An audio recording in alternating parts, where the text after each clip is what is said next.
What up, gangsters? It's approximately 2 o'clock in the morning, and I'm not really prepared for this video, but I'm sick of having these thoughts in my head. So we're just gonna do it live, as the young kids like to say these days. We're talking about gear and equipment to hand off to other people, or slash cheap gear if you don't have a bunch of money but you're trying to get tactical and you're trying to get some ideas, right? Okay. Disclaimer, this is not for people that are just starting on their journey, right? You don't have water purification, you don't have NVGs, you don't have, whatever, basic equipment for yourself, set up plates, plate carrier, etc. Focus on that, not on equipping other people, right? Equipping other people comes once you're prepared. Just like in an airplane, for example, in an emergency, you got to put your oxygen mask on before you assist somebody else, right? Because it does no good to try to help somebody if you're all fucked up. So, don't try to do this if you're just starting out. Cool. So, how life normally rocks for me. This is my bedside gun. It's a 13.7. This is my 16-inch SPR upper for those two put together is like my rifle, right? This is a spare parts build from way back in the day.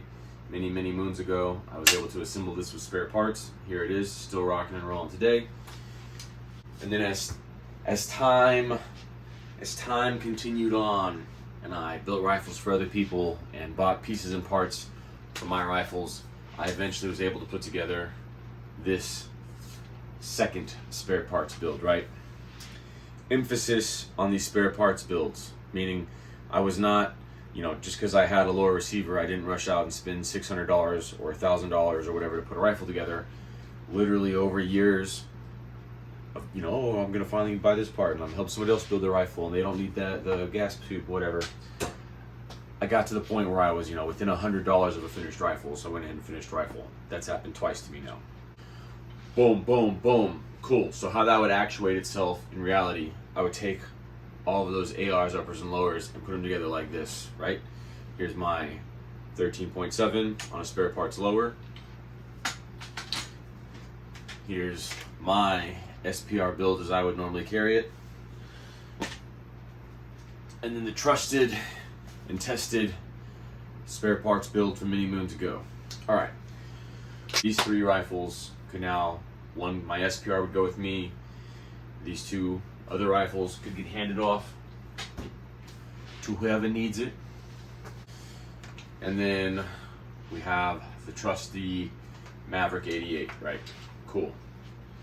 So that rounds me out to 3 ARs and 1 shotgun for a 4-man team, myself included. So I need to have equipment for 3 other people, right? We're not going to go over my gear in this video today.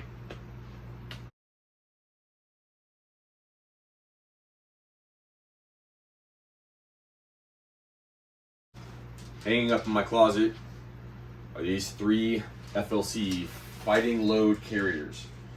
There are 2 of them. 1, 2, identically set up for an AR-15, and then there is 1. I'm so terrible with this camera awareness. 1 set up for shotgun. Boom, boom, boom, boom. Cool. What do we got in these bad boys, eh?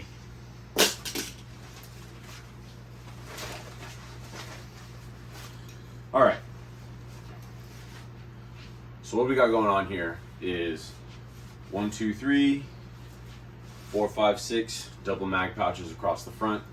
These are Army double mag pouches because I got them for $1 a pop. You can shove 2 PMags in there. It's a little tight.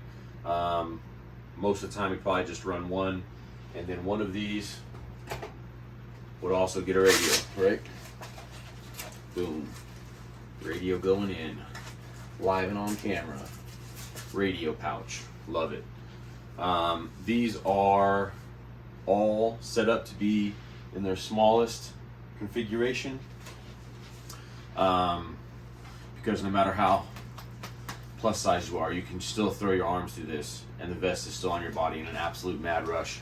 But if I had them maxed out for a fatty boom batty and then I had to hand it to a skinny mini, it'd be like swimming and falling off of them and shit.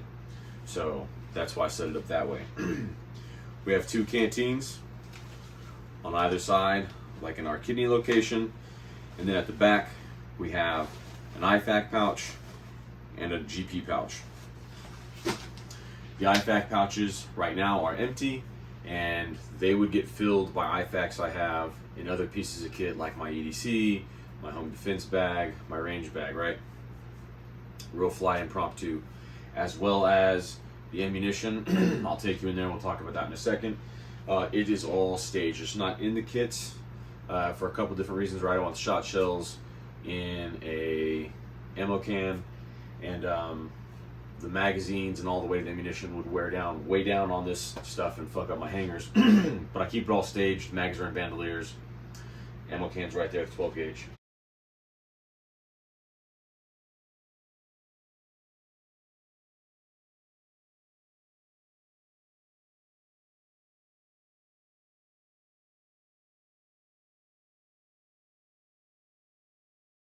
GP pouch. We have a beanie, batteries, okay, batteries for all the things, and a lighter. Gloves, boom, that's the GP pouch. We also have multi-tools and a headlamp with red light, and a Garmin 401 GPS. So that way you can at least get on the radio and tell me what the GPS on your wrist says, so I can come fucking find your ass and tell you what way to go, no matter how not with it you is. Wonderful.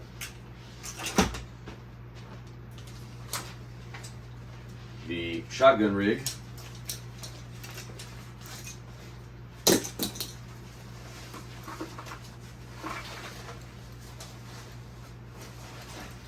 Going around the back, it's the same thing, right? So we have canteen, IFAC, GP pouch, canteen, boom. Multi-tool, radio pouch, same double mag pouch, bit up higher. These are Eagle canteen pouches. They will take more than you can comfortably fit a box of 25 in here and still have plenty of room up top. They Velcro as well as clip, right? So you can just leave that Velcro, which should keep rounds if you're just running around. They give you quick access in there. So right, you could throw a box of ammunition in here, which is my like theoretical plan. So 25 rounds. You can put, if you want to carry more ammo, you can just put loose rounds in here, or loose rounds on top of that box. The box will help keep everything structured and the rounds organized. Unless you get too nitty-gritty low crawl, then it is what it is, right? Over here on this side, we have 3X double mag pouches, and these have shot cards in them. Boom, boom, boom. So that's 3 6-round shot cards and 2 25-round boxes or more, as well as a 7-round tube and another 6-shell shot card on the shotgun. So do math. 6 times 5 is 30. That's 31 plus 25 and 25. So that's whatever. 81 shells. 81 shells, and we could go even higher than that. We could be up to 100 shells on this FLC, 12 gauge. Wonderful.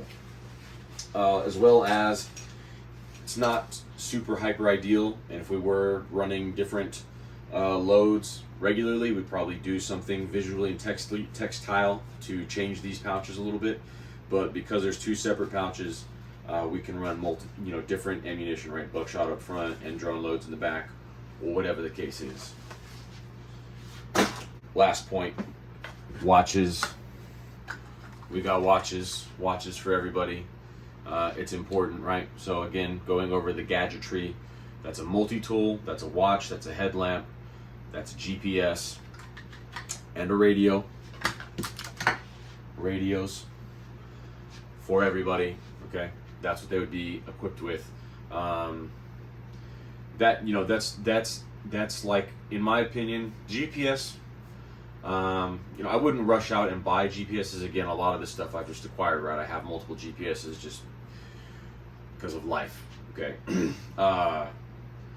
But yeah, I think, you know, having a GPS, no matter how lost they get, they can tell me what their GPS coordinates are, and I can know what direction to tell them, or tell them just to sit down and I will go to them. They have to have light, right? So all of these guns have lights on them, and everybody has a headlamp, radio so they can talk to me, and time so I can coordinate, right?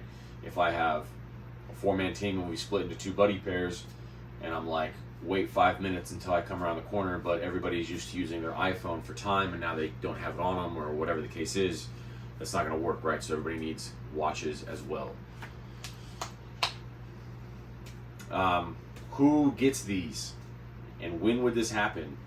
I'll admit it's a bit fantastical, okay? It's not hyper likely. You know, this isn't the most likely SHTF situation or whatever, but you know, say Red Dawn, Russian paratroopers fall down, Chinese sleeper cell activates, something crazy is going on. Maybe even like George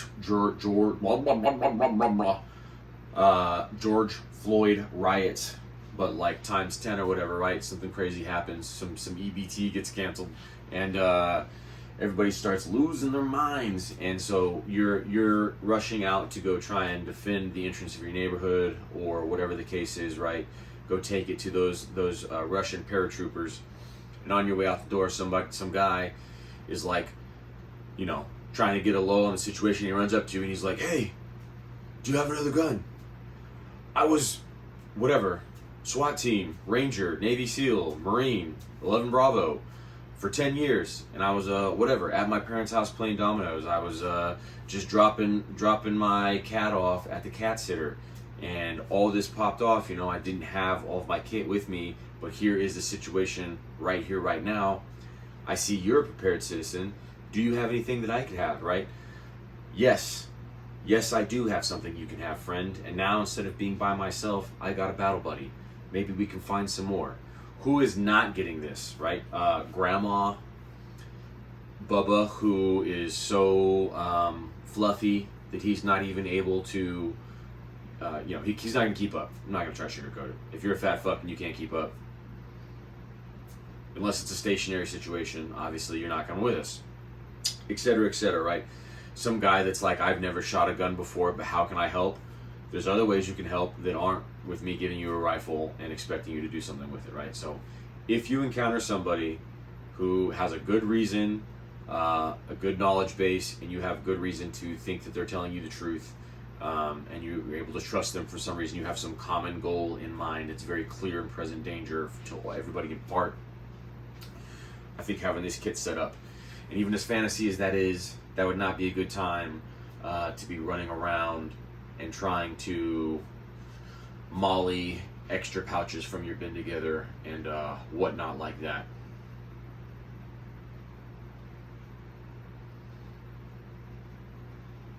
Boom. I think that's it.